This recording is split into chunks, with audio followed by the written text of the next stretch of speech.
All right, everybody, welcome to Live from My Drum Room and Track Talk with my old pal and returning champion, Tommy Taylor.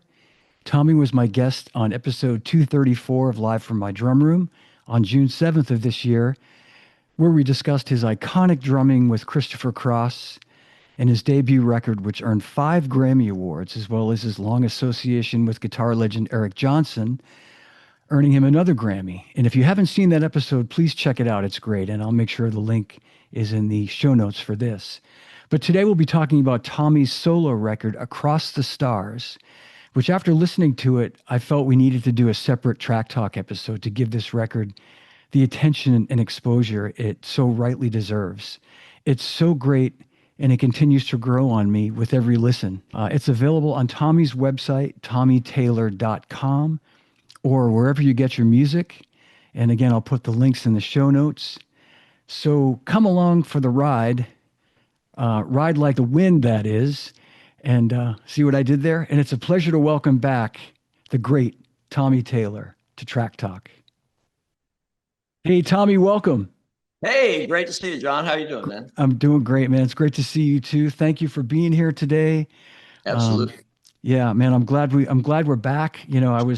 As I said in the intro, I've been listening to this record all over again. I sort of, you hit me to it back when we did our last Sure. episode in June, and I loved it then. And then just leading up to this show, I've been getting back into it, and it's so great, man. Congratulations. Thank you. Thank you. Appreciate it. Absolutely. I guess really more than anything, the idea of today is really to just hit people to this if they don't know about it, how great this record is. And we'll do a deep dive. We'll play a little bit of all the songs, and Sure. yeah, and we'll answer some questions and hopefully turn a bunch of folks onto it. So Great. Great. Awesome, man. Yeah. yeah, let me start by saying I was curious. I made a note here. Um, this collection of 9 songs, were some of these songs that you'd been sort of carrying with you for a long time that you finally had an opportunity to put in a record, or did you just sit down and Well, write all these? I was never a songwriter. I mean, I played with Chris and I played with, a lot of great songwriters around the Central Texas area. And of course, Eric Johnson, different styles of music. And I was never a writer because I was always really self-conscious. I had a pretty high bar.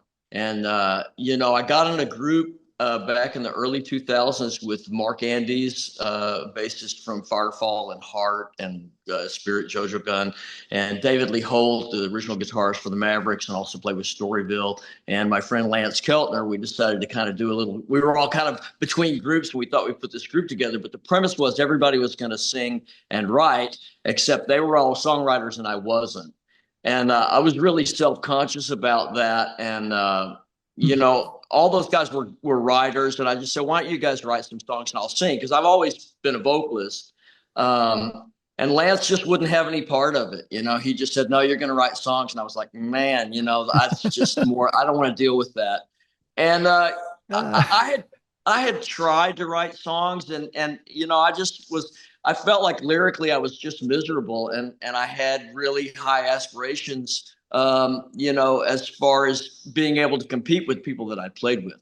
And so, but I found I had a subject that I wanted to, I think the thing about writing songs is, for me at least, it's like literature for me. I'm a real lyricist and I'm really lyrically based. I mean, a lot of people, like I know a lot of drummers, they don't even know the words to the songs of the guys that they're playing with, and I just think that's Right. like, that doesn't work. That doesn't work for me. It's like, I need to Yeah, know what the yeah. song's about so I can really put the right kind of emotion behind my drumming. And you can't just sit down and write a song if you don't have anything to talk about. Yeah. And I was really into the music of the Gin Blossoms in the early 90s. I thought they were a really terrific group. And I was not so into the grunge things that were happening, but more into the jangle pop kind of college rock stuff that was Wow. going on with. And I thought Gin Blossoms were just great. They did everything I liked about the 60s, but they were contemporary. And I was really into that. And then I found out through Lance, about Doug Hopkins, who was the leader of that group, and his demise due to mental illness and alcoholism and stuff. And I got into Doug's story. We had just gotten the internet together in the early 2000s, late 90s, and I was able to research that story, and it was really poignant to me because. I mean, it was exactly the same scenario, but I mean, when we were in Christopher Cross, it was a band, and we all kind of got let go, and the whole thing kind of dissipated in that sense. And Doug formed the Gin Blossoms, and he was fired from his own band.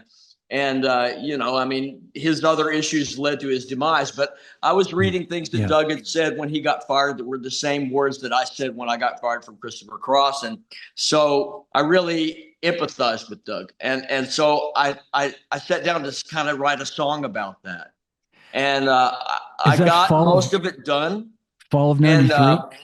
fall of '93, yeah. Okay. All right. Had to be. Yeah. And so I went to Lance, and I said, hey, I got this idea, and he knew the story, and I gave him a little bit more background that I'd researched, and I said, can you help me with this? And so he called me and said, I think I got something here. And so I went over, and he sat down and he played me like the first two lines to the chorus. I went, stop, I can finish it now. So I took that home and I finished the song up and we recorded it. So that's actually the track that you hear on the record. That was cut in 2002. So yeah, it took me 20 years or better to finish the record, but that was the first song I ever recorded of my own and heard played back. It was mine. I'd worked on so many records with other people. It's like, it's a whole different experience when it's yours and you get to hear that come across the speakers for the first time. And so that was kind of the inspiration, to start trying to put things together. Man, what a great backstory. At the risk of possibly offending you, I was going to say to you a long time ago, boy, that song reminds me of the Gin Blossoms, having no idea it was totally, that totally it's an homage. intentional. No, totally intentional.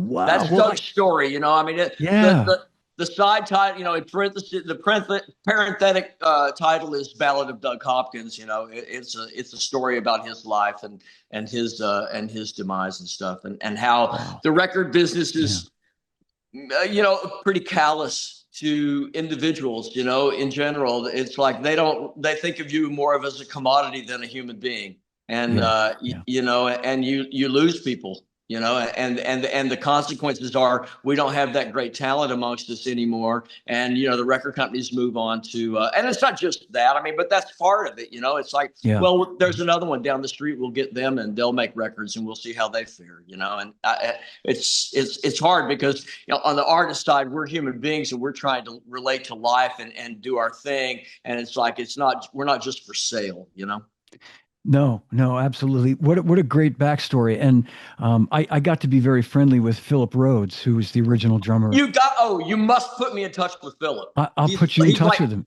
He is like, he's a great guy, man. Drummer I heard in rock music that I wouldn't play any note any differently than Philip played it. And that's really tough coming from me because I'm really, and I just think he did an exemplary job on those records. He's a great, I agree. He's an underrated drummer too. No, man. It's just wonderful. In fact, I later did a session in Ardent in the very room where they tracked that record. And I used John Hampton's snare drum that Philip played and the tambourine that Robin shook on those records. I mean, I'm deep diving for sure. But I've wanted to talk to Philip for years because I just think he's a genius. I think he's fantastic. I'll put you in touch. He might even be watching. He tunes in sometimes. Awesome, man. Yeah. He's just killer. Well, man, I'm so glad I learn more about you every time. I'm glad we didn't have a pre-conversation about this because this is so spontaneous and so cool to hear it right now. Yeah. It's so great. Well, shall we dive in from the top from the first track? Sure. And we'll play a little bit. This is a track called Ghost Town. And again, we're talking about Tommy's record, Across the Stars, which, as you said, I mean, I guess really you started writing in 2002, which I did not know. Yeah. But and Tommy, what I just want to say right now, sort of at the top is, what immediately sort of grabbed my attention and grabbed me was, and I kind of already said this, but it's one of those records I feel you have to listen from start to finish. I feel like so much music now is made like there's one song here and it's not It's not I in didn't want any. to do that. Yeah, I didn't Yeah, want to yeah, do that. I made this record for people that grew up in the era of album yes. oriented stuff that where you bought the record and it took you on a journey. You weren't just listening to the hit and that's it, and you're jogging down the lake with your earbuds in. That's not the kind of record I wanted to make. And maybe that's still my detriment on some level, but it's like, you know, at my position in the business right now, it doesn't really matter to me. I'm doing this because I want to do it a certain way. I think we've lost a lot in regard to the way music's presented and the way people consume it these days. And it's like, I know there's people my age and even younger that miss the album experience, and I wanted to give that back. I Hmm. wanted you to Yeah. go through the journey with me and learn about yourself and how your experiences relate to mine, the universal experience, and go through that. So that's kind of the premise of the record. The first track, Ghost Town, is really it's a critique of the current music business. Really, Hmm. Yeah. it's Yep. a metaphor for the LA session world. I mean, everybody's out there thinking everything's just the same as it was, and everybody really knows secretly that it's not. Yeah. That's exactly how listening to it over and over again. Yeah. I mean, it's layered with all sorts of, like you said, that metaphor of just like, What yeah. my favorite is like the right in the breakdown. I have that line, and so I have to give credit to Don Henley where it's due. I mean his sort of snide response. The old wax spins so sweetly as we share the empty plate. I mean that was kind of my Now that's really Don. I mean he could have written that. And I would.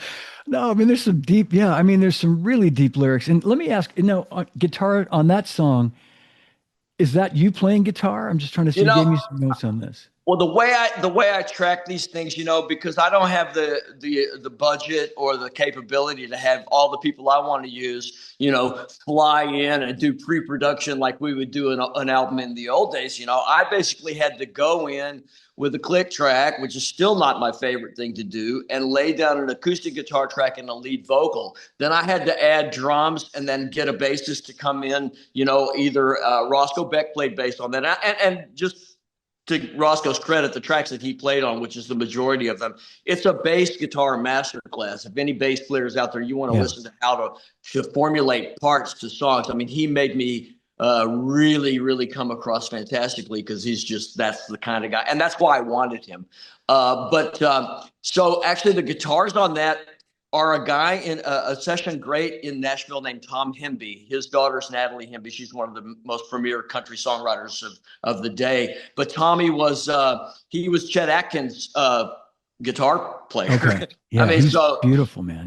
but I sent that to him because it was I was at a loss. I said, I need some electric guitar, but I don't know what to do. And he went completely in a direction I would have never gone with the baritone 12 string and all Oh, this kind of cool stuff. And then he played that solo that kind of mimics what Michael O'Marnian played on the piano, and it's just really awesome what he played. I just love Tom's work. He's great. oh, it's beautiful. It's his tone, as you say, that the baritone guitar tone is just, it's so moving, man. I It's, would have never gone there. But he's very eclectic and artistic like that. He's a textures guy, and yeah. he could play anything. I mean, he could play anything from bluegrass to John McLaughlin. I mean, he's any country, rock, fusion, anything. Yeah. Well, we'll give a listen to Ghost Great, Town coming up awesome, right now. All right, cool. here we go. Ghost town. It's a ghost town. See through the walls, down the empty halls of the ghost town. Ghost town, crumbling now. It's a ghost town. Come to terms with heartbreak. Behind we always knew a fleeting dream in sadness drops beyond the view. That music might change the world. She marched to her own tune. Still life the bested shimmer in each passing of the moon. Ghost town,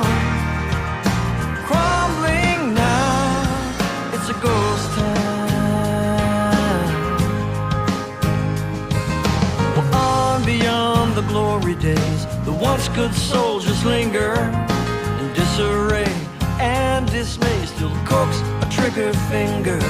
No news that war was over, no shame and no defeat. They stand in crushing silence, with swagger they still meet. In the ghost town, crumbling round you, it's a ghost town.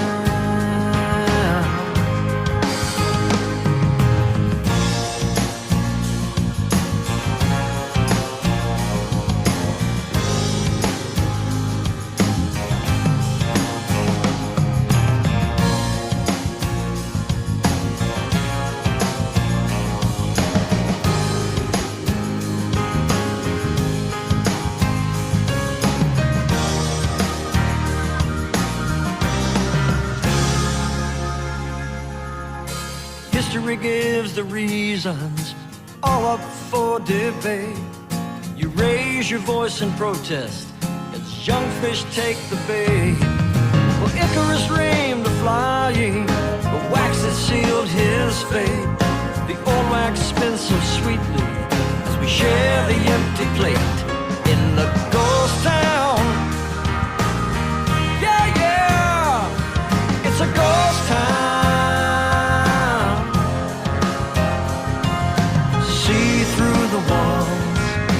Down the empty halls of the ghost town.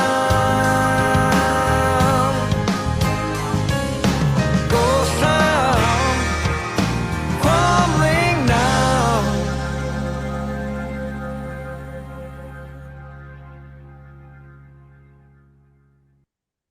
Man, beautiful. Wow. Thank you. Fantastic. And did you mention who the B3 player was? You may have. Michael Obardian. Okay, of course, yeah. And, Yeah. No, I mean, and Michael, like, you know, I just said stuff to him and he would like go, "Do you mind if I do this?" It's like, "No, man, I don't mind if you do anything." You got the cred, bro. You can do whatever you want. But like, he plays organ in a style, you know, he's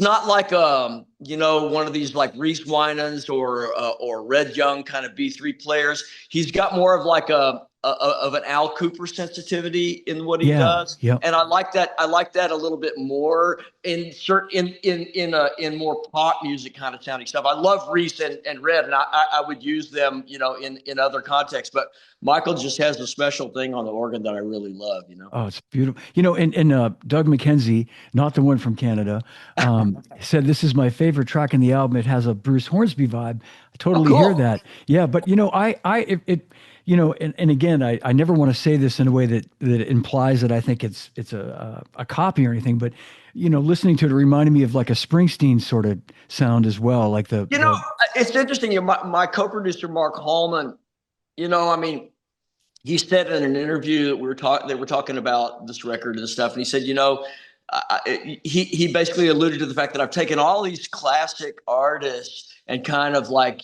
used the influences and made an amalgam and come out with my own thing. And I mean, we're all greatest hits of our favorite artists. You know, it doesn't matter what you can't really, there's nobody that's really that original. I mean, I just know what I like, and I don't preconceive anything. I just write what I write, and that's what comes out, and that's what you get. And the production style, I'm drawing from everybody I ever heard, you know, that I love, you know, and the ones that I don't dig, you won't hear that on there, you know.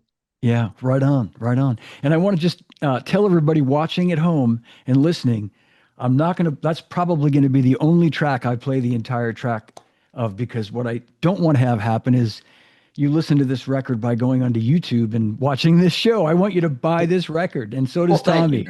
Yeah, absolutely. So we're going to play little teaser sections of the rest of the record for you guys to check it out. You know, just because we're talking about drums. You know, I did a thing, and I still at the point in time when I recorded the tracks, some of those tracks, I did about 4 in one day on that thing, and those are actually the original Sonar toms that I used on the Christopher Cross record, with the original, the very same Beyer M88 microphones that I used to track the Christopher Cross record that our engineer sold to my co-producer years years ago. I still had those drums before I sold them to a guy that has a studio in San Antonio, and I wanted to bring them back. Just I wanted that sound on a couple of songs, and so those are the original toms from that recording And session. I know there's small drums, and the sizes again are It's a 10. it's a 5x8, 6.5x10, 8x12 on rack toms. Yeah. Yeah, okay. And the bass drum's an 18,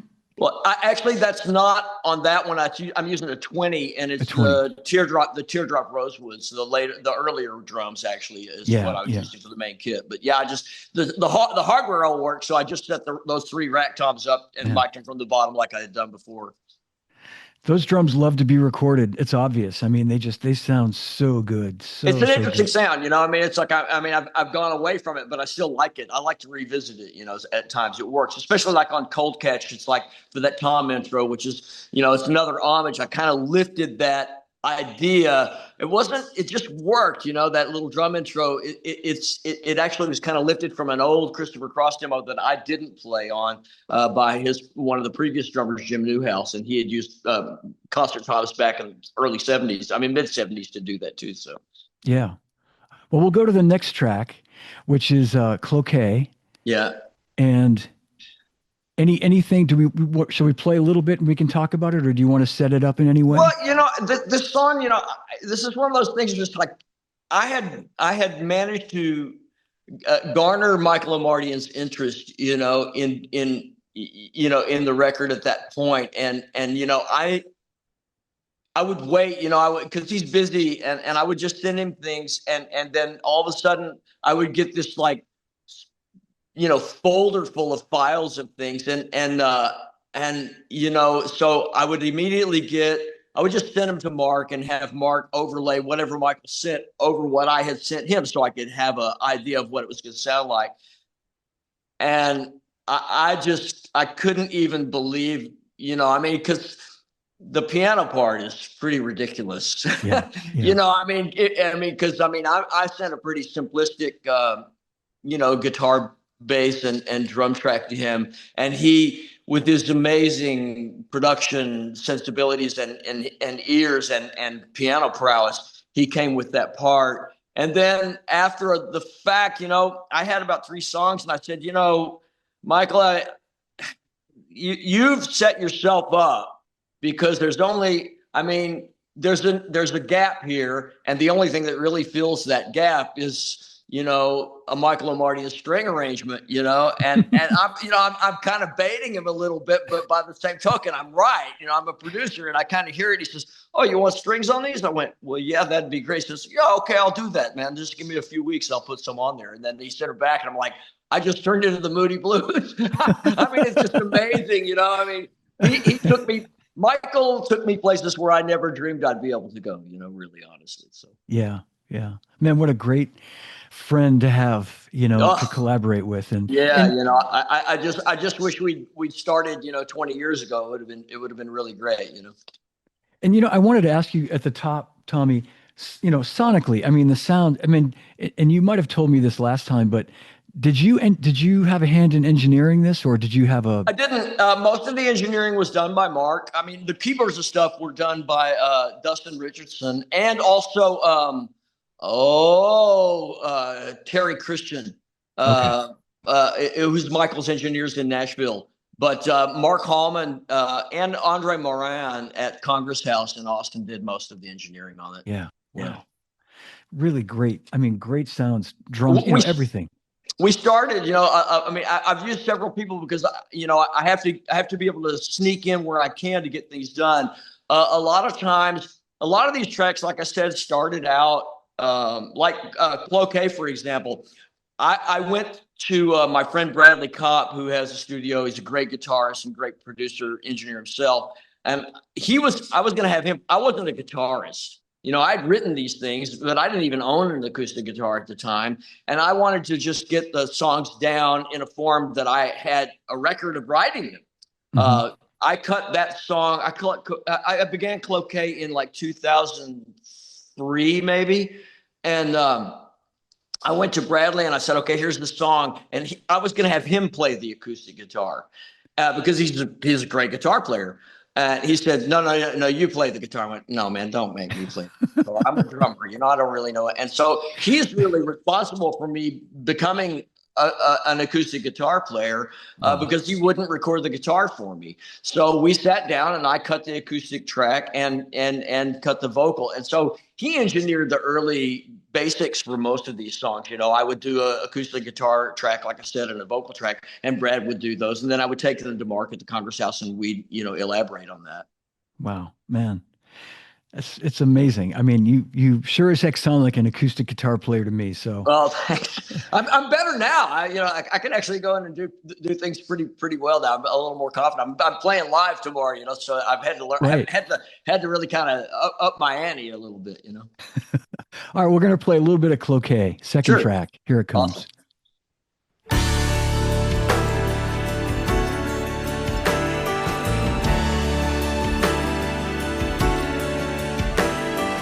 Leaves that turn brown,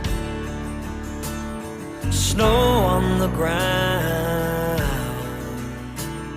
a long dark road, the night's chilling cold, the note so familiar, that violin sound, snow in the headlights, the tears in our eyes falling down.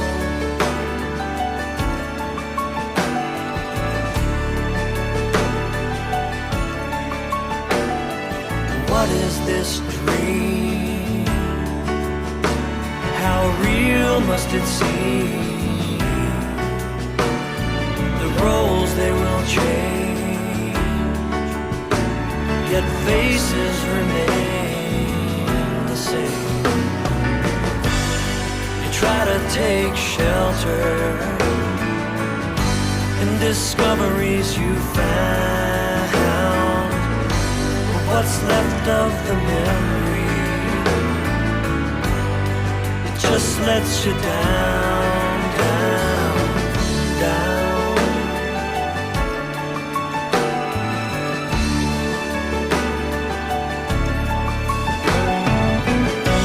There's no dress rehearsal, brother. The fanfare keeps calling, but no bargain you're gonna make can keep the curtain from falling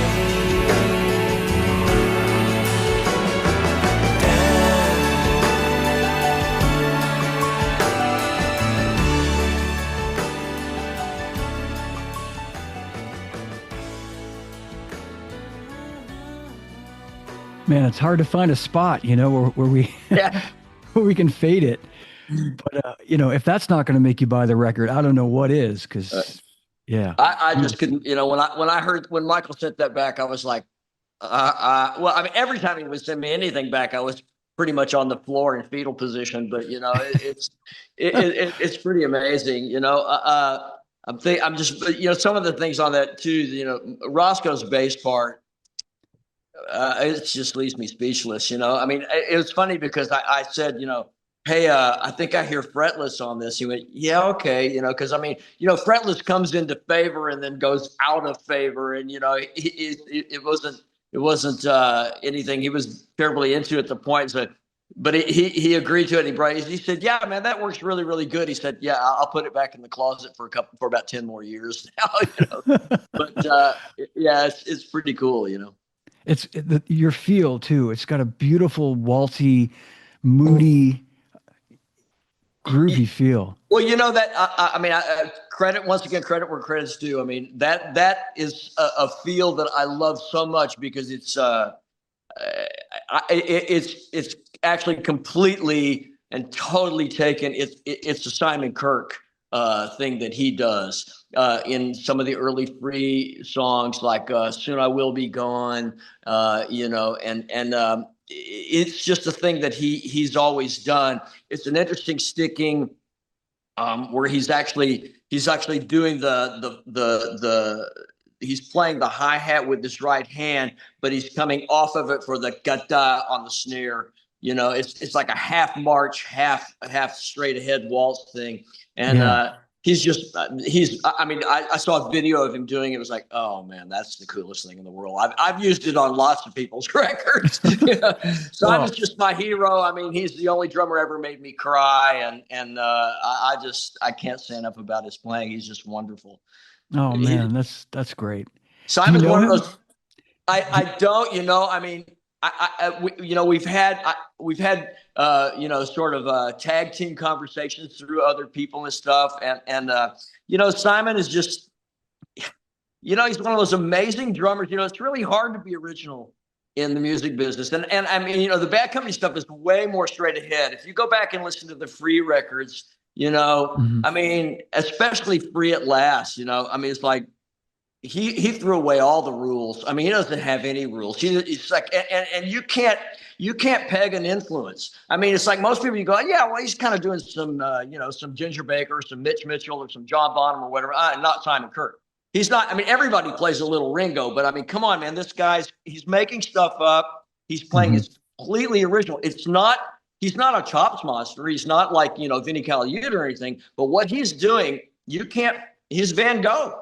I agree. You can't, yeah, you know, absolutely. He doesn't owe anything to anybody. He made it all up. And I just love that about him. You know, I've stolen from him from every time I've ever played anything. You know, people always say, you know, well, that barking thing you do on the hi-hat on Ride Like the Wind. It's like, yeah, that's why everybody thinks it's Jeff McCarr. I said, that's right off of Burning Sky. It's Bad Company, man.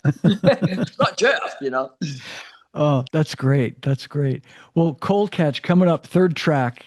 And I just, you mentioned the intro, and I love the little, you finish off that tom intro with a splash cymbal, and it's, I don't know that I heard a splash anywhere else on the record. Maybe it's there and I didn't. I think Mark Hallman, you know, suggested that we set that up. So I went, yeah, that'd be cool. You know, I used that same splash on a Sarah Hickman record I did with Mark, you know, decades before, and it was just like, it worked real good there. That's great. Well, we'll play a little bit of this coming up. Cold Catch. Cool.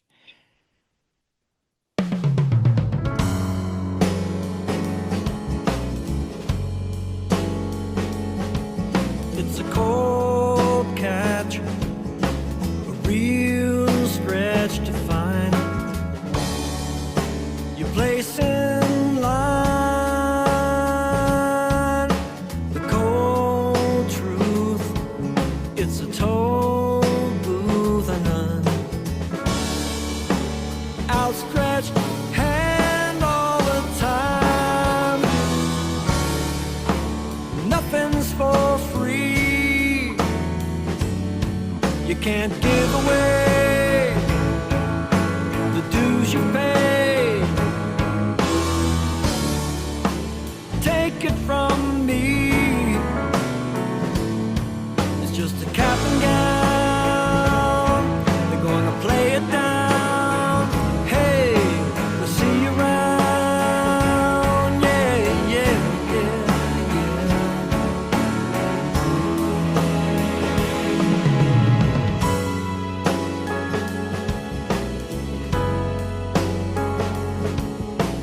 banner year, you make top tier, but you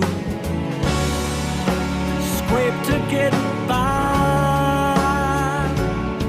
You've been sold out, but you hold out, chasing your pie in the sky. A trick of the trade. They're gonna lure you in to start again.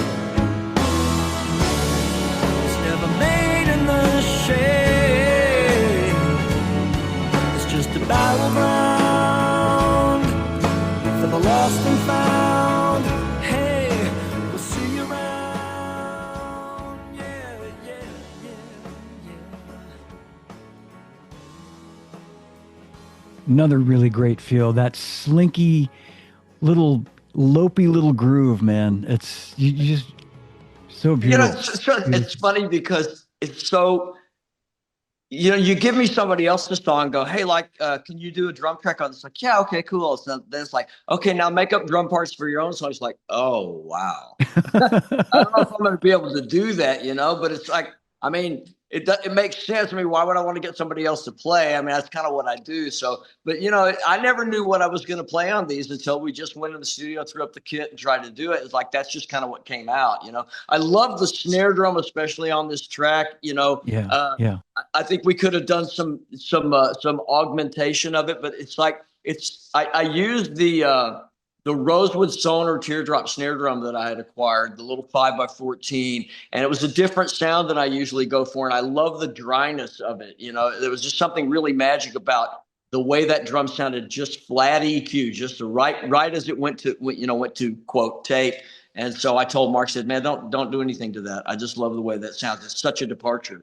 Yeah, yeah, what a great sound. And I'm glad you mentioned that too. Like as far as the drumming goes, the drumming is beautiful on this record, but at the risk of uh, offending drummers who put out solo records, what I love about this, Tommy, is it's not a self-indulgent drum record. It's a record with great songs on it.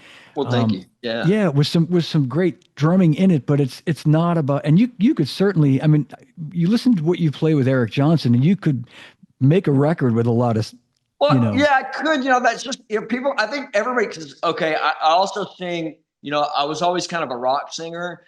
Before I joined Christopher Cross, 2 weeks before that, I was going to quit playing drums, as I might have mentioned before. And I mean, I was kind of a Paul Rogers guy. Lou Graham, yeah, Bob yeah, Seger. I'm a belter. And kind of English blues rock R&B kind of stuff. And it's like I think everybody was expecting me to come out with sides like that. It's like, well, that's not really me emotionally. Sometimes, I have to write about what I was feeling, and these are just how the songs came out. And also, I didn't want to paint myself in the corner. It's like, okay, well, if you have to go out and play these live, do you want to be singing, a cold as ice all night long, or right. and end up with a throat on fire, or do you want to sing songs that you could actually probably do for a few years? But I just kind of wrote Well what I thought. wrote. Yeah. And the drum parts is kind of like I approach anything with anybody's music. I mean, the drum part has to fit the song. I'm not really interested in. I mean, I did drum, really heavy drum stuff, and especially with Eric, I mean, he wanted me to play and fill in all the space in the trio and do all that kind of, play a lot of, real Mitch Lee Baker kind of stuff, which I love. But that's not really what goes along with the songs I wrote. So I just kind of Yeah. tried to tailor the drums where they are interesting and they move the song along, but they're not taken away from the song. Well, I mean, to me, it defines like what a session like if you would hired a session drummer to come in and play on your record, this is what you'd hope he would play, right? I mean, just Thanks. yeah, Yeah, that's what I was going for. It's like, well, what if I was hiring myself, yeah, to do tracks, what would I do? And I think most of the time it worked out pretty well. It's not easy. It's really not, because you're so close to the song, and it's like, how am I going to come up with anything to play on this? It's like somehow it works out. I mean, having Mark there is great, because Mark Hallman, I mean, he worked with Carole King. He worked with Dan Fogelberg. I know somebody mentioned Dan Fogelberg. Mark was Dan's guitarist for a long time. And but he's also started out as a drummer. So if I start doing anything that doesn't work, that's Mark is my backboard. He's my sounding board. It's like he'll just go, yeah, don't do that. And it's like, right, okay, cool. Because I mean, I'm close to it, so I may make a mistake here or there, but Mark's always there to be the boundary, to go like, yeah, don't really do that. Straighten this out, or maybe you need to do a little more here or something like that. So it's great to have feedback. I could probably do more of it now, but I'd always wanted to work with Mark because he's great at coaching and not. And augmenting without, trying to, mold too much about what you're doing. But the great thing about Mark's stuff is that I've worked with Mark for years. I started working with him in '87 on Eliza Gilkison's Legend of Rainmaker record. I worked with him all through the '90s and the 2000s. You can't put a year on Mark's records, So many records, they follow a trend so heavily that you go, oh, that's '85. Oh, that's '96. Mark's records, they can be from any time, and I wanted a record that bore the test of time like that. So yeah, that's huge. Yeah, that was very smart because, like you say, you could make a record that sounds great today, but then you want something that's going to still sound great in 20 years. And Well, yeah, I think too. It's like once I mean, we'll use the word. I'm a mature individual at this point in time. I'm not chasing a youthful trend, and so it would, I mean, the majority, I think, of my audience is going to be more interested in something that has a more classic sound that wears better, than just than something that's so contemporary that it's going to sound really, really old very soon. Yeah, absolutely. Well, we'll keep moving on. Sure. And this is the song we were talking about a few minutes ago, Fall of '93. Yeah.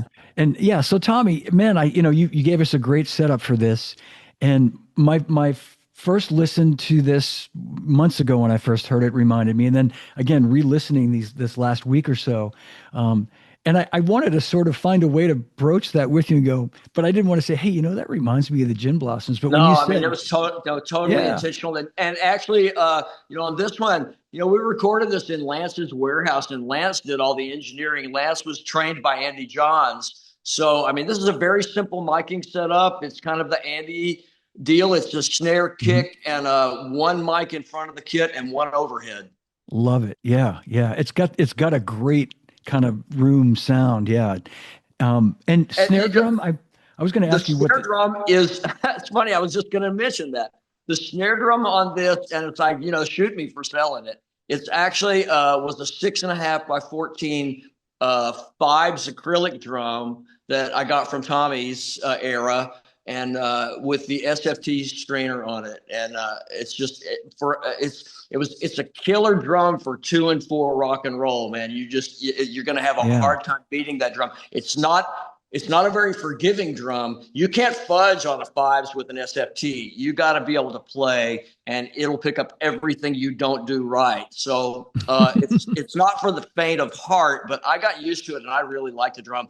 The problem is it was so ridiculously loud that I had a hard time playing it live. It was killing my ears. Wow, no kidding. Yeah, fiberglass. Yeah. Yeah. And actually, this is not the fiberglass one. This is the acrylic. This is this is acrylic. Okay. Yeah. Even great. louder. I want another one. I'll find one someday, Yeah, absolutely. Well, and I made a note when I was just making some notes this morning, and I just said, it's just plain catchy. It should be a hit. It's oh man. Yeah. The thing tune. is it's just such it's a great story, I mean, and it's a story that I wish people knew more about, so that's kind of why I wrote it. All right. Well, here it comes. This is Fall of '93. Check it out, everybody.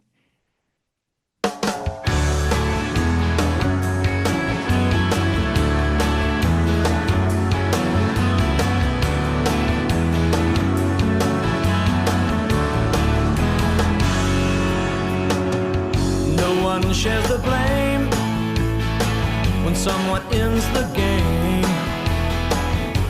The unanswered maybes just litter the room. Behind an unlocked door, everyone's worst fears roar. Let out of the darkness where they used to loom. In the fall of '93, desert radio was playing tricks on you, and people were praying that you wouldn't do what you might do. In the fall of '93, they saw a star falling down, falling down. In the fall of '93,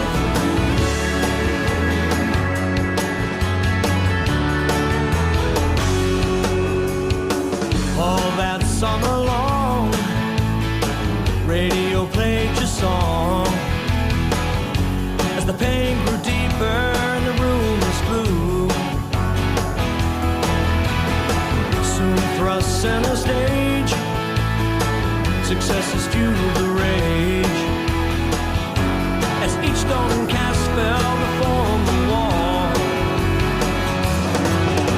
In the fall of '93, record kings laid waste to your dream, they stole away, and you gave up trying. 'Cause you thought you said all that you could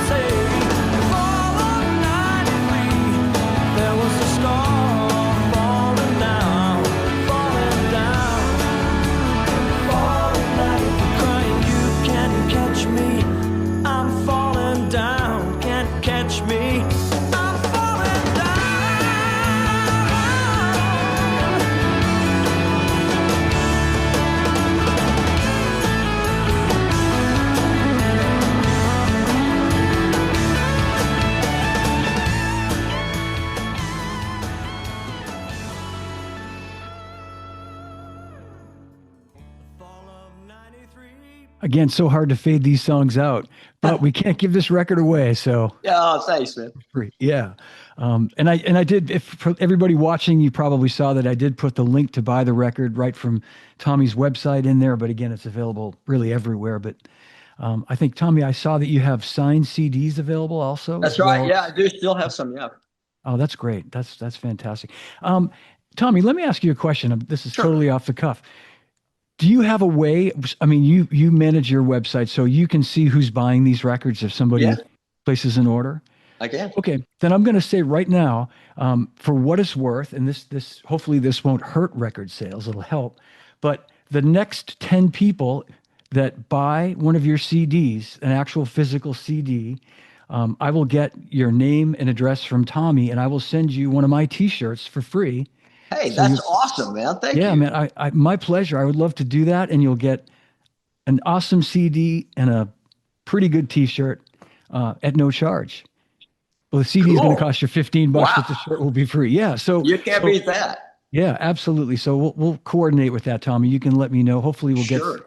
the 10 quick buyers right away to jump on that deal. So That's great. I really love the physical product. I mean, we put a lot into the artwork. I mean, I didn't get to do everything I wanted to do. There's still probably potentially a vinyl, excuse me, issue coming with a very extended liner notes package. But my friend Stephanie Workman did a beautiful job on the jacket with a really nice package. So that way you get to know a little bit more about what's going on. You can see the credits, you can see who played, you can see all that kind of stuff. So it's really I great. love that. I miss that. I do.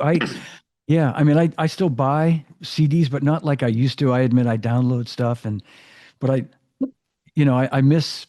I miss albums, but even with CDs, it was great to look and see, all Well, the yeah, I mean, all the liner notes. my sister's older than I am, but she, of course, she's like, where can I buy CDs? Come on, Susan, you don't have to buy one. I mean, you're my family. I'll send you. But I never got around to it.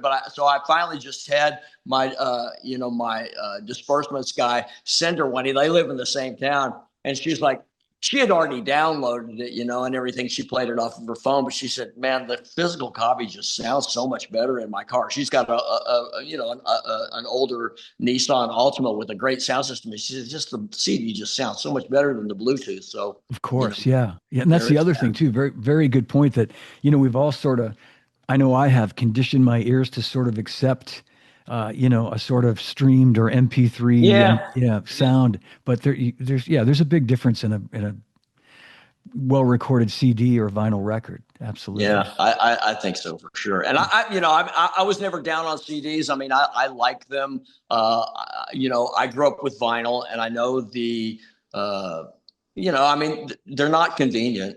They warp, they scratch. There's all kinds of issues. And really, I mean, I've compared master tapes, safety masters from record labels with vinyl with CD, and the CD is a lot closer to the master tape than the vinyl is. Yeah, yeah. Sorry for that. I love vinyl, but yeah, right on. And by the way, Tommy, I will send you when we're done. I'll get your address, and I will send you a T-shirt too, my friend. Awesome. That's great. Cool. Returning champion. So I'll sport it faithfully. Thank you. I appreciate that. All right. Well, we'll move on to next track is Summit. And should we give a listen, or anything you'd like to say ahead of time to sort of set this one up? Yeah, I mean, I can. Either way, you want to listen first? Go ahead. Yeah, let's give a listen. We'll give a listen. Here it comes. This is Summit.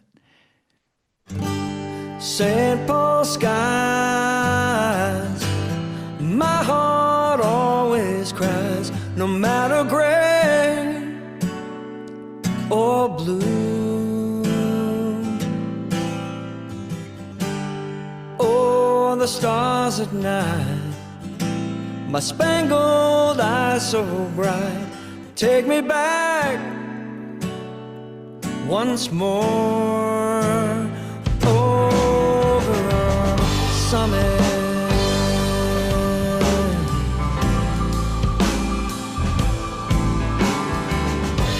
The feel of winter days, snowscape and the fireplace, boyhood dreams may come true.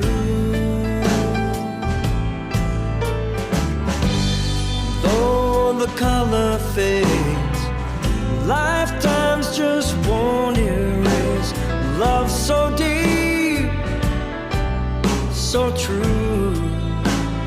Over on the summit,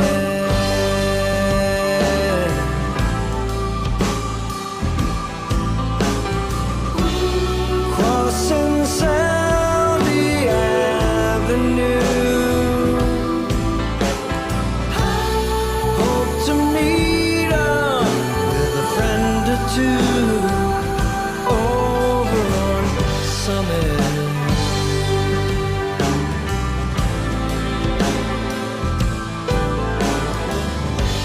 Summer on the lawns, the night chase, all in fun, reverie. Another beautiful track and great snare sound too on that Thank one. you.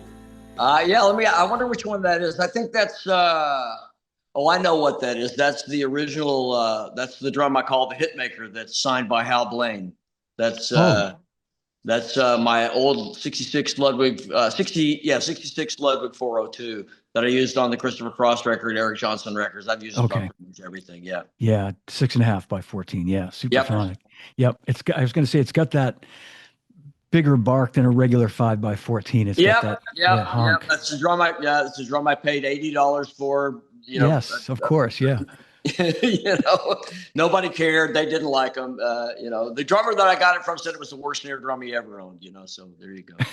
Been good for me. I always It's worked out pretty well. Yeah, that song was. I spent a lot of time in Minnesota. I've got friends up there, and so I kind of wrote it about one of the famous streets in St. Paul. It's up there where the St. Paul Cathedral is, and that was kind of the affluent street in the turn of the 19th, 20th centuries. A lot of goings on up there. And it's kind of written from a perspective of what it would be like to grow up there, or in that time, kind of a go back in time kind of thing. That's the first track that I had. My friend Rob Muir, who played keyboards in Christopher Cross, had helped me with another song, Everybody's Gonna Let You Down. And I had written Summit. I had some other songs finished, but I really was into this track and I wanted to get it done. And I phoned Rob up and I said, hey, man, would you play another song for me? He said, sure, I'd love to. I'm going to be coming to Texas to see my mom. And, we can do that as soon as I get this play open in Chicago, because he had written a play. And I said, great, man, that'd be really awesome. And so the play opened in Chicago, and it was completely panned by the critics and closed. They did one night, and he was pretty disheveled about that. And they were going into rewrite. And I went to St. Paul. I had, I knew I was going to go in and track the song. I hadn't done it yet. And I wanted to go there to try to get kind of the, I'm kind of, I don't know, superstitious like that. I wanted to go there and kind of get the vibe, so I could come back and give a performance of the vocal that had something of that in it. And I went there and had a really interesting day, September 24th of 2016. And everything was great. And my friend Ross had a gig that night. We were going to stop by the co-op there and grab some quick food and go to his gig. And we pulled into the parking lot, and I got a call from my bandmate, bassist in Christopher Cross, Andy Salmon, saying that Rob had been hit by a drunk driver while he was walking home to his apartment in Studio City.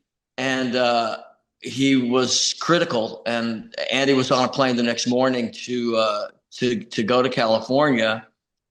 And by the time we got to Ross's gig, I got another phone call from Andy saying that Rob was no longer with us. So it was a pretty heavy day. All in all, it was already very strange that day anyway. And of course, then Rob's passing. And I was that was difficult for me because Rob was one of the people who was really behind me and always after me to do a record, whether it was my songs or somebody else's songs. He said, look, man, we're not 18 anymore. We don't know how long we've got. So you need to get after this and start doing it because you're valid and you need to do a record. And I was like, yeah, I'm getting to it. You know, I'm kind of a slow plodding Taurus and I procrastinate you know, but he was always on me. And then here it is like, okay, yeah, well, he just proved his point. Mm-hmm. You know, he's gone. Yeah. And I wanted to cut the song. I still wanted to go in immediately and do it. And so I did go in and track drums on it, and Roscoe played some bass on it, and I needed piano, and I was just at a loss. I had a lot of guys locally, great piano players, really incredible players that were certainly capable and ready to step up to the plate to do it. And I just every time I would think about it, like this is not the right thing, man. It's not right. I need Michael O'Marty. And it was like, wow, yeah, you're going to get that. That's really going to happen. Sure it is. You bet.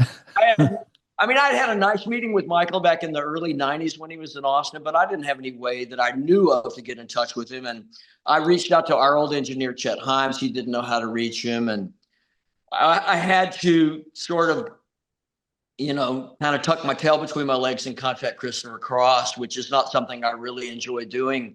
We were on reasonably good terms at that point, but still asking Chris for favors is not something I like to do. But I didn't have any choice. And he was very close with Rob as well. So I knew he was at a weak point. And I thought, well, you don't get anything you don't ask for. So I emailed Chris and I said, hey, Rob was going to come play this song.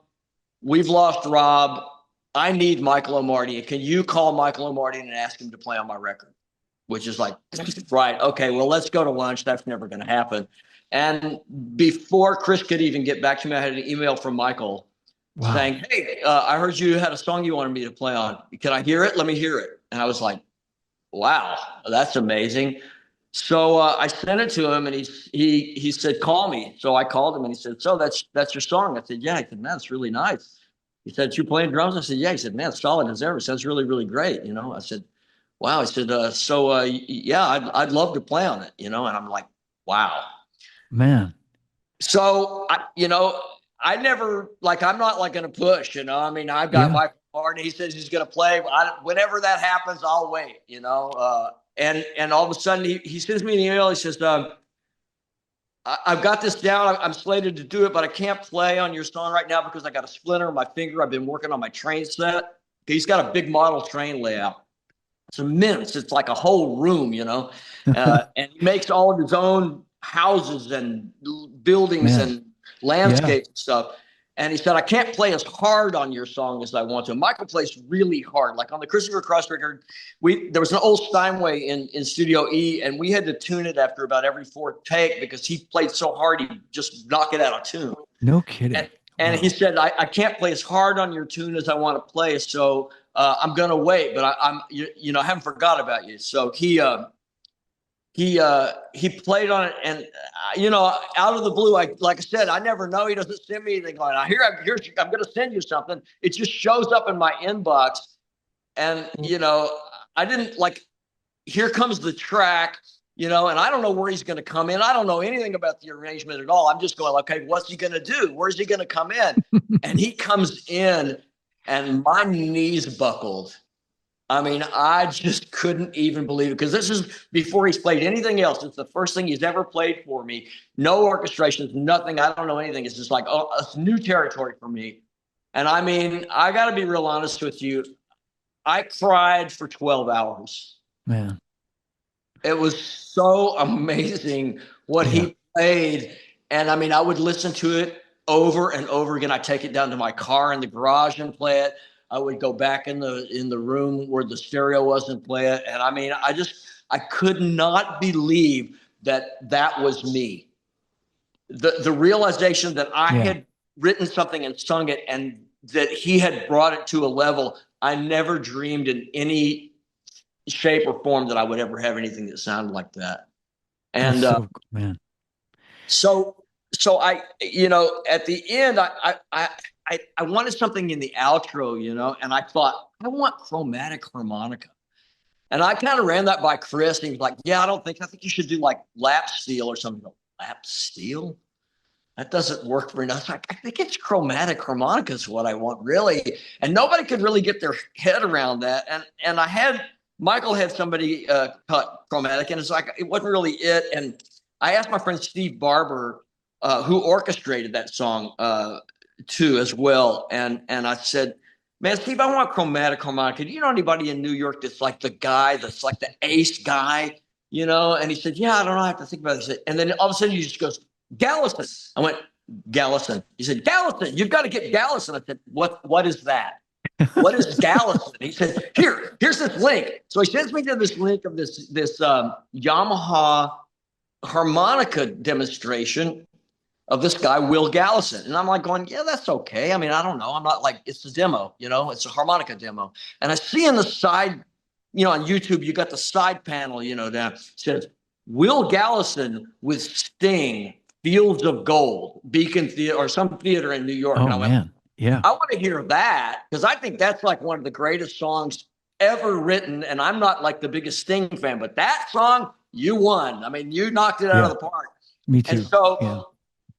it's Nile Rodgers on guitar, and I don't know, maybe it's Omar Hakim on drums. I don't know, but it doesn't really matter. But Sting's out there with the flamenco, and he starts singing the song, and he starts playing the song, and Will comes in on the chromatic, and I heard one note, and went, "That's the guy. That's him. That's exactly the sound I want." And I emailed Steve, and I said, "How do I get this guy, man?" He said, "Well, just email him." I went, like, I can't get my head around this, you know.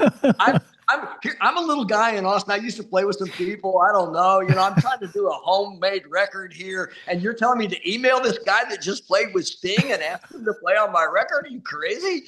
And he said, "No, man, just email him." So I emailed Will, and I sent him the song. He said, "Yeah, man, I'll play on it," you know. And I was like, "Wow!" And so you know, it was this incredible, you know, rigmarole to try and get, because he's doing this thing with this orchestra in Paris, and he's got the track on his laptop, and he doesn't tell me that he's tracked it, and he gets to Paris and his laptop gets stolen. Oh, man. And I'm emailing going like, "Yeah, are you going to do that?" Maybe. He said, "Yeah, man, my laptop got stolen. It's on my laptop. I did it right in my apartment before I left." I'm going, "This is crazy. I'm used to going to studios and doing things. I don't know any of this modern recording," but I'm going, "Cool, whatever." And he said, "But they found it, and I'm going to get it back. So when I get it back, I'll send you the track." So cool. So he sends me a track, and I'm going like, okay. And I'm listening to the whole thing, and there's nothing. I thought he was going to play some fills, you know, or something in the track. And he didn't. He just wait until the outro. And it's like the outro comes in, and and I listen to it. I go like, "Yeah, well, that's not it." I'm stuck. Oh, guys. You know, so I'm in the middle of a text to Mark Hallman going, "Yeah, well, I got the track from Will," and then I said before I hit send, I played what he played a second time, and I was like, "What in the world were you hearing the first time it went down? This is the most amazing thing I've ever heard in my life." I still just tear up when I hear what he played, because this guy, Will Gallison. Anybody who likes chromatic, I mean, he's like Toots Stillman's protege. I mean, this guy is a master at this instrument, and he's everything he's ever recorded is incredible. Plus, he's a guitarist and a singer and a writer and everything else. So I just love Will. He's fantastic. So I was lucky to have these people, you know. You know, and I got to think that you being the humble, modest guy that you are, you don't realize that these guys are, I'm guessing he had to be somewhat familiar with your work. Once he knew who you were and he did some research, he realized you played on these records and maybe, I don't know. You know, I really don't know. Tommy. I mean, I told him, I said, you know, this is kind of some of the stuff I've done, and these are kind of some of the people that are involved, but I don't expect you to, like, you know, get on a plane and fly over to, you know, and do it. I mean, I just like, man, I mean, I heard your work, and I think you're great, and I'd love to have you if you're willing. And he was into it. And it's like, wow, I'm still blown away. I wish I could write something else that I could use him on, because I just think he's so brilliant. I love the sound of what he does. I've got the record that he did with the group in France. It's just amazing. It's like they wrote a whole symphonic jazz orchestra arrangement for chromatic harmonica for him to play on. It's just remarkable. He's the king. Well, by the way, we've got our first taker, Timothy Larson. Just bought your record, he said, and he's a double XL. Yeah, so, I know Tim. I know who he is. So that's great. All right.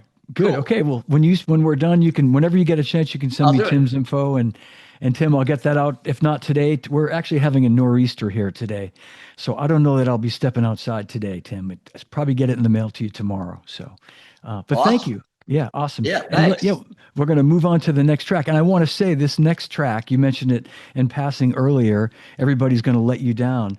And again, repeating myself here, the entire record is so great. This, I made a note, Tommy. Your vocal performance on this track really, really is spectacular. It's something else. And I mean, throughout the entire record, but this, I think you really, I'd be curious to see or hear what your thoughts were on your vocal performance on this particular song. I feel like you really must have spent some time to really get yourself across the way that you did. I don't know. That just, I mean, you want It's to take a just listen to it first? yeah. Let's take a listen. Okay, Sure. yeah, and it Okay. may just be the way it hit me, the way it affected me, but it's really beautiful. And Thank again, you. the name of this track is "Everybody's Gonna Let You Down."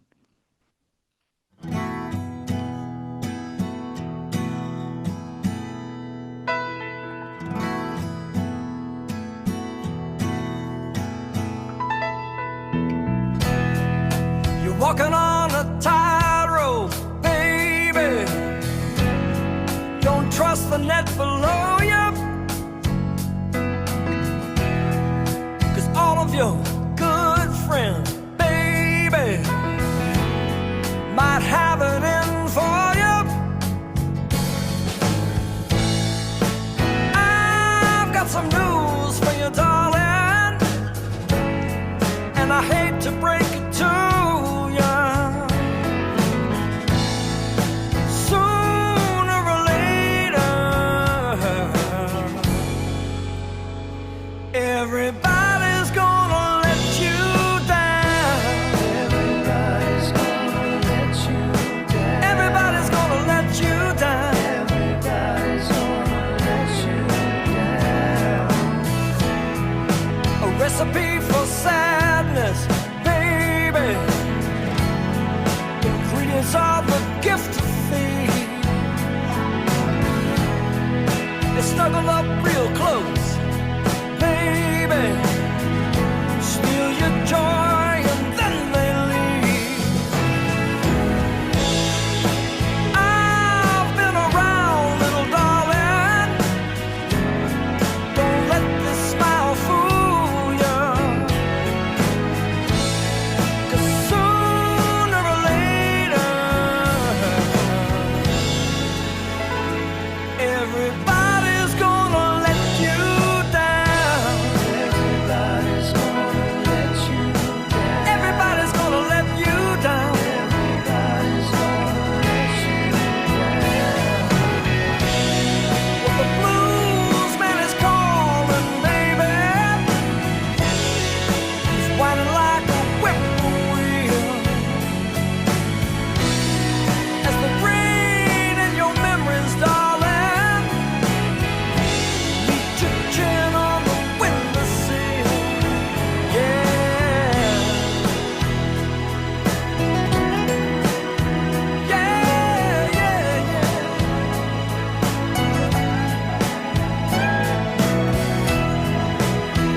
Ooh,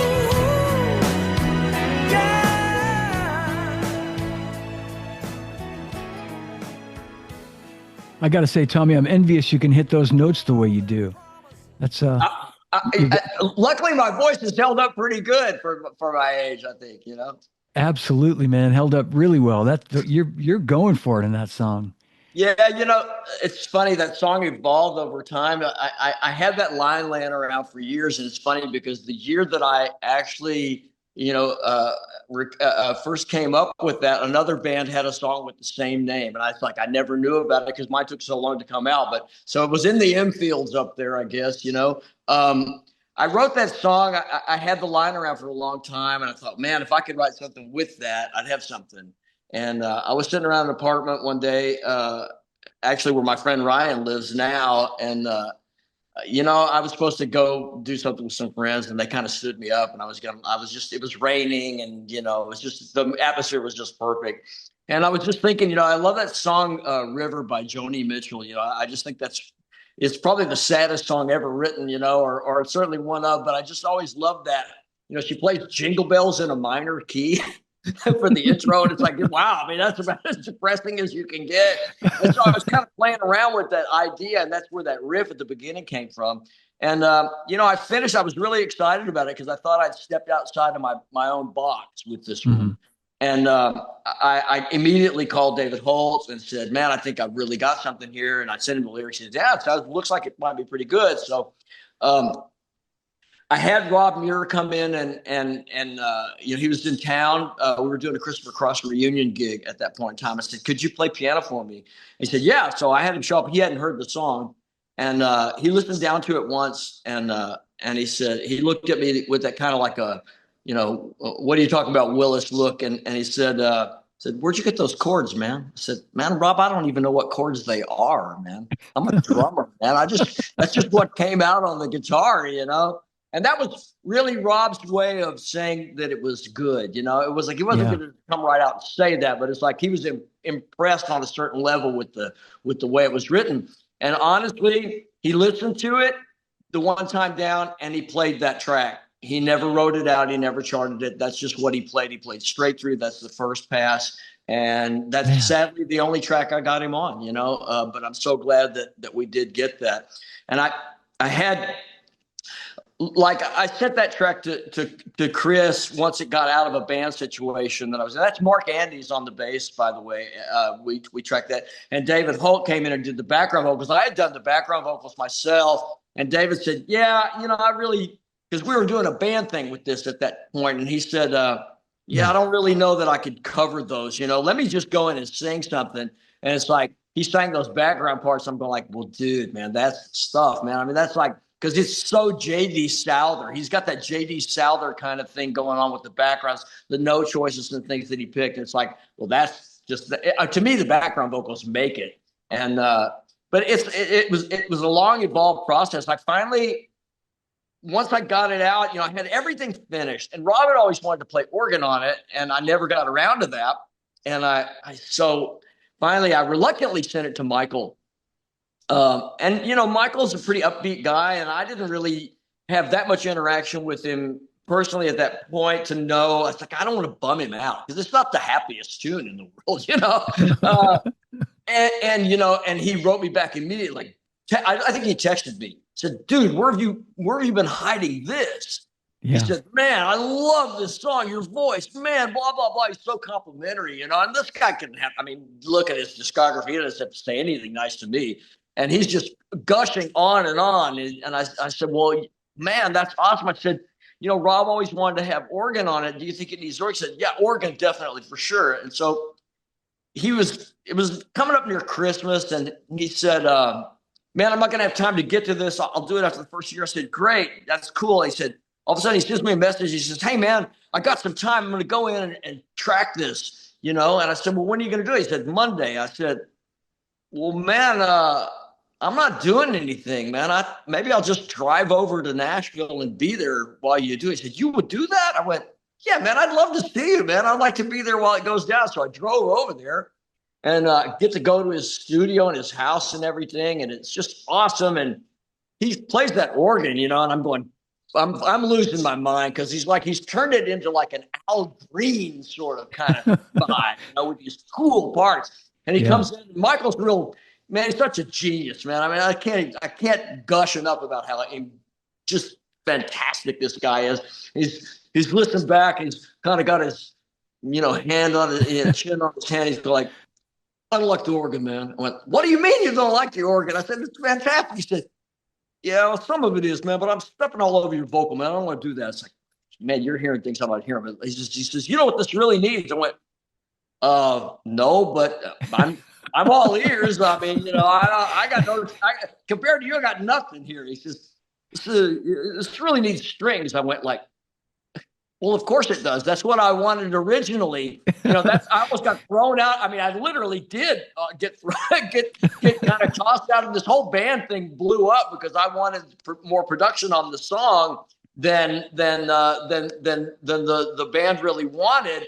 And it's like, I wanted strings, and I had buried that idea because of the band situation. And it's like, I had forgotten all about it. It's like, of course it needs strings. I heard that in the beginning. He said, Yeah, you want strength? Okay, I'll do that when I track the other song. So I left Nashville, and then after the first of the year, he sends us back with this orchestration. I'm just going like, well, this is we're in a whole other league again. He Yeah. just keeps raising Yeah. the bar, and now I have a hard time catching up with that. But It's it's all. it's a beautiful track. And I was going to say I assumed you were doing the backup vocals. I thought you had overdubbed No, your that's vocal. David Holt, man. I mean, he It's played, like I beautiful. said, he was the original guitarist with Storyville. He played with Yeah. Joe Ely for a long time. He played with the Mavericks, and he's just he played the solo stuff on Fall of '93 too. He's just a Mhm. really incredible. He's just one of my favorite guys. He played guitar on Across the Stars, which is coming up too. He's just Yeah. Yep. I can't say enough great things about David. He's a great friend. I've known him for many, many years. I saw him when he came to town, Austin, when he was 18. I was said, that guy's different. I want to play with that guy. You got some great friends and collaborators. Definitely. Yeah. All right, we're going to get to the next track here, and that's Babylon. Yeah. And some great, like a great little marching beat that you play. I mean, I don't know how else to describe it, but we'll Yeah. give it a listen and get your thoughts on that. Yeah. I just wanted something different. I mean, I didn't want just the regular 2 and 4. I had to come up with something different. So that's just kind of what came out. It's really cool, Tommy. Yeah, check it out, Thanks. everybody. Yeah, this is Babylon. Awesome. I took a ride through Babylon. Everyone seemed the same. A child whispered, you shouldn't go back. I thought that things had changed. The same old rain falling down on me, and I can't shake the pain. Emotion killing me as I turn around. I used to live in Babylon, the land of hope and dreams, the broken highways of my youth are filled with best laid schemes. Matinee, the leading roles were failed. The years stormed by. Destiny would not curtail as we ran aground. You think that you can find lost dreams? Where do they run and hide? Disappointment's your only friend there. From her window, a candle shine. You can't go back to Babylon. The message once relayed. The winds go cold in Babylon. Your journey's long way laid. Stay away. The fisherman wins in time. The hook will sting. And you just can't break that line. The lane of love. That could be my favorite drum track song. Oh man, thanks. Yeah. Yeah. Once again, it's like just trying to do something that's not the same. Well, so and I'm guessing this is when you played that, when you tracked it, it was all done like the march beat to the straight beat where you go do those tom fills. That was all live. I mean, you didn't Yeah, no, I overdub played it straight through. Yeah. straight through. Yeah, it sounds seamless like that, and it's so clean and so smooth. I mean, the march feel kind of propels it, and then you give it this other feel when you come in with those fills, and you're just doing the straight beat. It's beautiful. Thank you, man. Yeah, it was a fun track to do for sure. I mean, once again listening back to it. I mean, I don't listen. I mean, I listen to this so many times. It's kind of like Yeah. I've taken a big break from it, and then when I was hearing it back, and I'm remembering how much I really love it. That's the thing. But so much of this is once again we've got that. Roscoe's bass part here is really genius because Yes. he's Yeah. I mean, watching these things develop, because like I said, I'm starting with an acoustic guitar and a vocal, and I'll play some drums, and then I'll see where Roscoe takes it. But what Roscoe does will dictate what Omardian is going to do, and Hmm. then what Omardian does, once again, we have Tom Hemby here. Those are the two tracks Tom played on. He's got the baritone, acoustic 12 string again, or electric 12, baritone electric 12 again.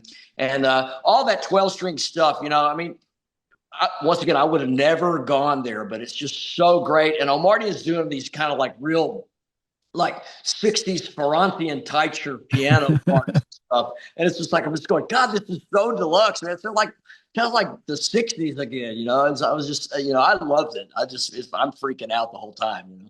So when you came up with that beat, that I kind of in my mind I thought maybe the song was sort of written around that beat, but it No, wasn't. no. You found that beat to fit kind of Yeah, what yeah, the yeah. structure I was. wrote that as acoustic. That song was written. I wrote that song. I mean, I write a cappella a lot. I don't. Uh, my friend Vince Mariani always, drove home to me that song copyrightable is lyric and melody on a vocal piece. The rest of it's just arrangement. So I don't start out generally picking up a guitar and trying to write some words and melody into a guitar riff or anything. I mean, a lot of people do that. That's cool. Hmm. Most of my songs I wrote, without having any instrumentation. I could sing the beginning to end first, like I could stand up a cappella and do them. So that song, that song came out of a Christopher Cross reunion project that we were doing back in the early 2010s.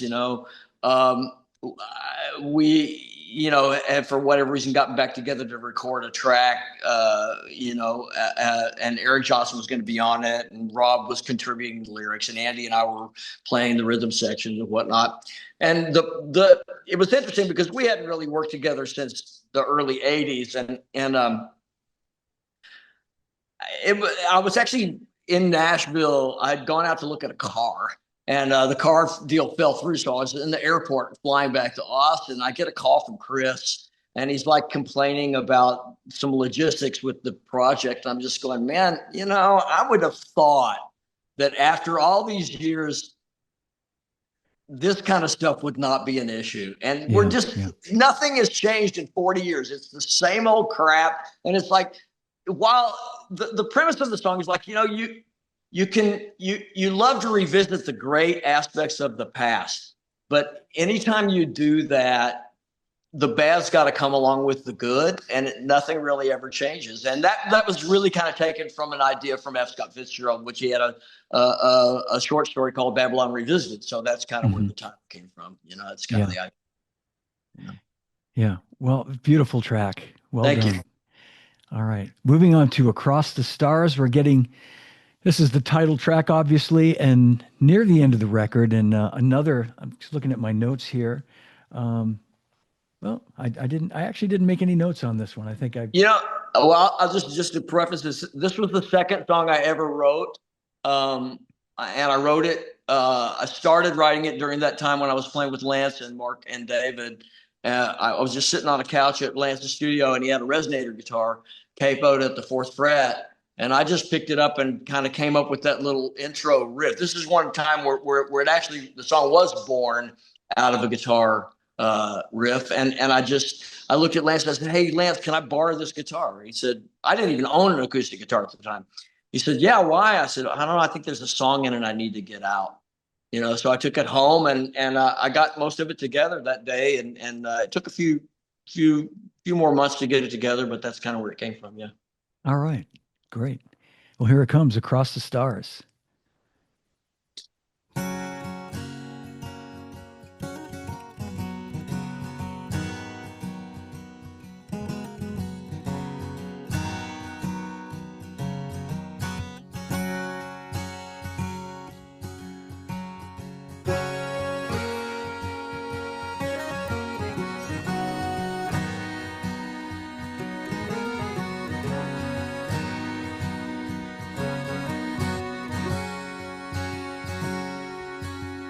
I'm gonna make my way across the stars someday, where nothing's lost and nothing's a gain. I'm gonna steal away to where the bagpipes play and minstrels sing in a sweet refrain, where the hands of time won't ever bother me, and worry has no place to stay.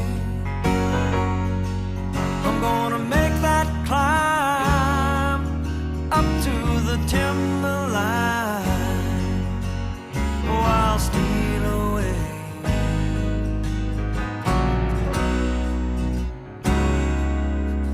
across the fabric of time, sustained by my own mind.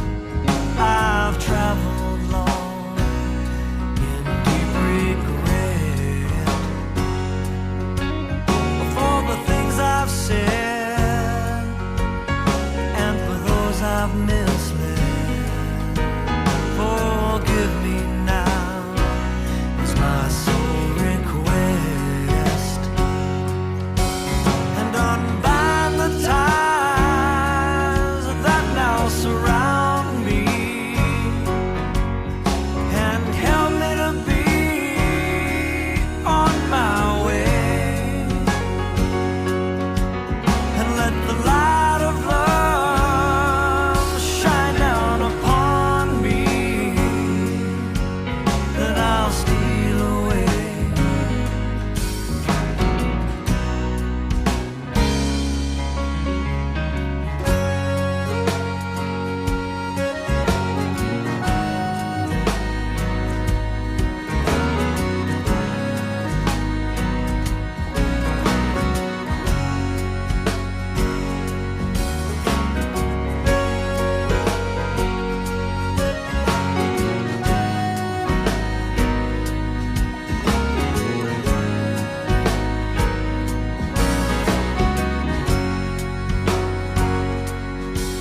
Oh, I've danced your dance, and I've made circumstance, but now this place is not my home,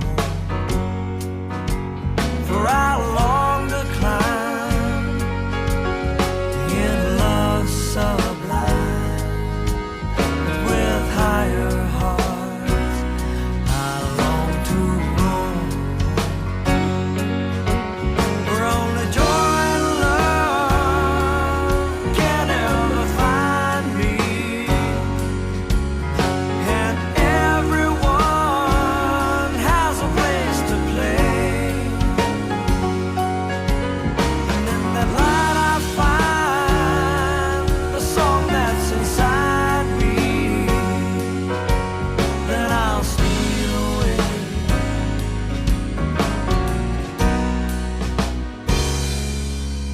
I'm gonna make my way across the stars someday, where nothing's lost and nothing's gained. I'm gonna steal away to where the bagpipes play and minstrels sing in a sweet refrain. I'm gonna steal away. I've got to steal away. Oh yeah.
Man, how about that guitar solo at the end of the song by none other than Tommy Taylor himself? Yeah, playing all my favorite Paul Kossoff licks. Well, man, again, I had to play the entire track, Well, and thank you. yeah, it's a beautiful song, and the way it builds at the end, especially, I just found it impossible to. It's crazy. I kept, I mean, I'm even playing vibes on that. And I don't even know how to play Wow. vibes. Mark had a set of vibes set up in the living room. And I'm like over there, he's in doing the big Oz spread on the background vocals because he's so known for that. And I just said, would you just go do Oz for me? Because I don't want to do them. And so he's in there doing that. And I'm just like jamming on the vibes. And I said, yeah, what do you think about the vibes? He said, normally I would say no, but that sounds good. Just go ahead and do that. So I mean, I just tracked, whatever came out. I know nothing Wow. about what to do on vibes, but it worked out really cool. It worked out beautifully, and again, it's a masterpiece of a track right there, man. Just so Thank you. great. Yeah. All right. Well, we're on to the last track, and this is a song called "The Party." And I made a note. I wanted to ask you. We talked about Ghost Town being a metaphor for the Right. music business, and this to me, it almost seemed like a metaphor for life. It Just is. yeah. Absolutely. Okay. Yeah, you, Yeah. you read it correctly. And the song, it's interesting too, because I knew this was going to be a different track. I wanted it to close the record. And I was after Michael a lot because I'm like, once again, this is based on a lead vocal and an acoustic guitar track, which is almost inaudible at this point, except in the choruses. In fact, I didn't use it except in the choruses. And I kept bugging Michael about this. And, so, I mean, he's inundated with people and stuff all the time, just trying to get it, make sure that he actually Yeah. even gets the email and hears what you're talking about. And I sent it to him a few times. And finally, when he finally heard it, he was like, wow, he's really totally into the song. And I said, I don't want to do a typical production on this. What I would really love to do is I just hand you this and you send it back done. Because I don't want to. I'm not going to play drums on this. I don't know what I'm going to do, and I don't want to do anything. And he said, "I get it. Except for the end of the record, this could work like this." I said, "Great." I trust him implicitly. And so I'm sitting in Paris. I'm on vacation, and it's the middle of the night there, or early morning. It's still dark outside. And I get an email. All of a sudden, he says, I went in and demoed this piano. I just wanted to see if you liked the direction. And I heard it back. I was like, oh my God. I couldn't even imagine. I was like, that's the demo? Jeez. What are you gonna do for the real track? But so he ended up doing the piano part. I'm just like, I'm completely beside myself. And and I said, okay, now now will you put the strings on it? And he said, yeah, okay, I'll do it. So that was the last thing that he did. And he sent me some wonderful. He said, I'm orchestrating the party, man. And he just saying, having a really great song to work with really, really makes orchestrating easy. I'm just going, God, I can't believe I'm hearing this from this guy. This is blowing my mind. I'm just so happy, because I mean, the validation is really important because I mean, like I said, I come from just being a backing guy, and Yeah. being able to actually create songs of my own that are getting the kind of responses from the people that I admire so much is when I'm working on them was just incredible. But so he sent me the final track back, and I'm just like going, this is, I mean, it's at the end of the record. It doesn't get a lot of plays. A lot of people don't get that far along into it, but I think it pretty much caps the record just exactly like I wanted it to do. So, I agree. Yeah. Yep. I agree. I think and you're right. It's unfortunate that happens with people, in this sort of day and age we live in where maybe they don't listen all the way through, but it's the perfect place for it. And it's the perfect cap for the record. I agree. Well, yeah, if you had an old school world where everybody sat down and listened to a record from beginning to end, this would really be, it's like the perfect ending.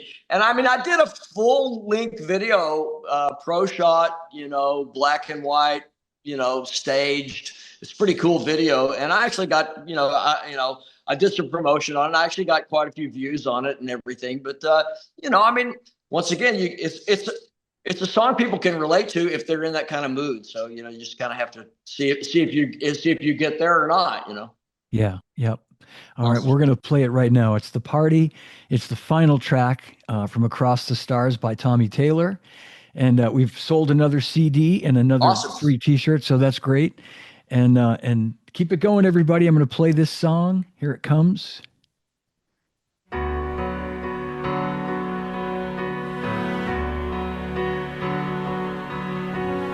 What a day, what a life. Sunset glow offers one last look at the party.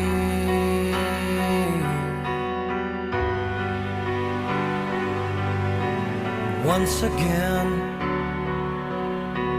I made the rounds, anxious heart played Kathy's clown at the party.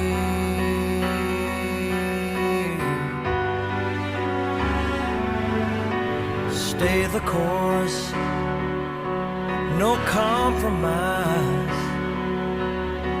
As hope retreats in twilight skies from the party.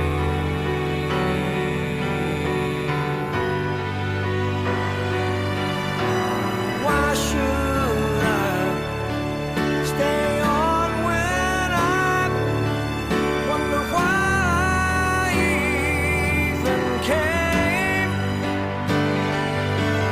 Would it be too much for just this once, for me to feel I'd won the game?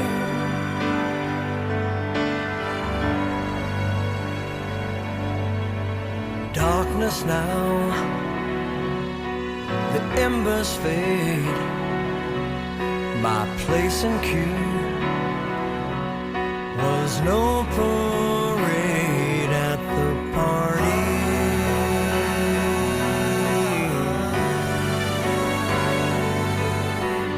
Love held fast, time withdrew. Wilderness escapes the view from the party.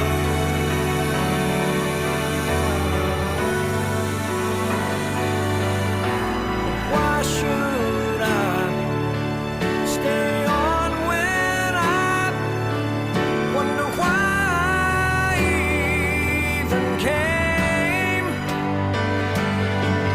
Would it be too much for just this once to let me feel I'd won the game? Well, I know it's everyone's night, and I shouldn't feel downhearted, but tonight I need it all, else I know I'll fall, and then to right back where we started.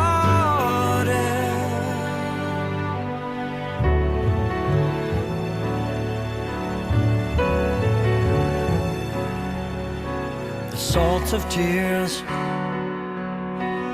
later shed won't spice the time I should have had at the party.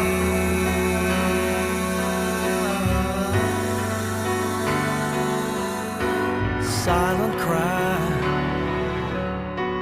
goes unheard. You broke my heart without a word at the party.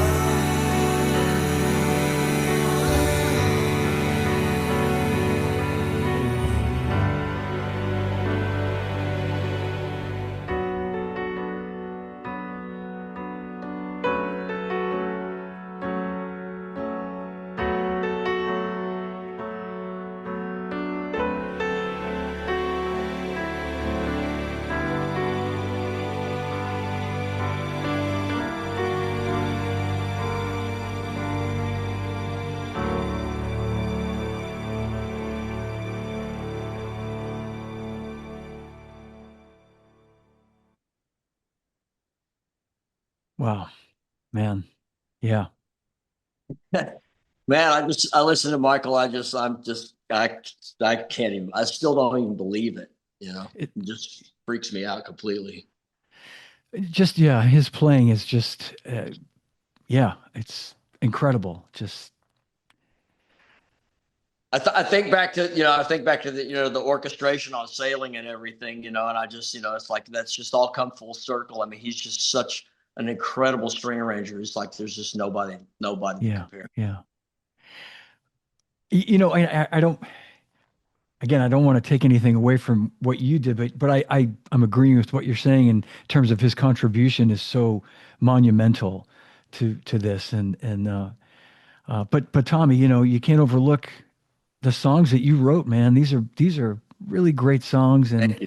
Yeah. and your vocal performance on every song, and your drumming as always, and all the other instruments you played. I mean, it's bravo, Thank my you. friend. Thanks, Yeah, John. Really appreciate it. yeah, Like I said, I had a mission and I set out on it and I just, allowed everybody to, help me along and help me find my way to the end, and I had it in the can for a long time. I was really just trying to figure out a way to release it, where it wouldn't just go into the bin, and yeah. it's like, well, you just got to kick it out there and see what happens. And, I mean, I wish I could get more. I mean, like I said, but the way the business is now, I'm just glad that nothing really. It's only, when you've never heard it, it's brand new. So I mean, Right. it's great. I'm just trying to get more and more people to experience it because I'm happy with it, and I think it's got a really good universal appeal if you can just get people to hear it. So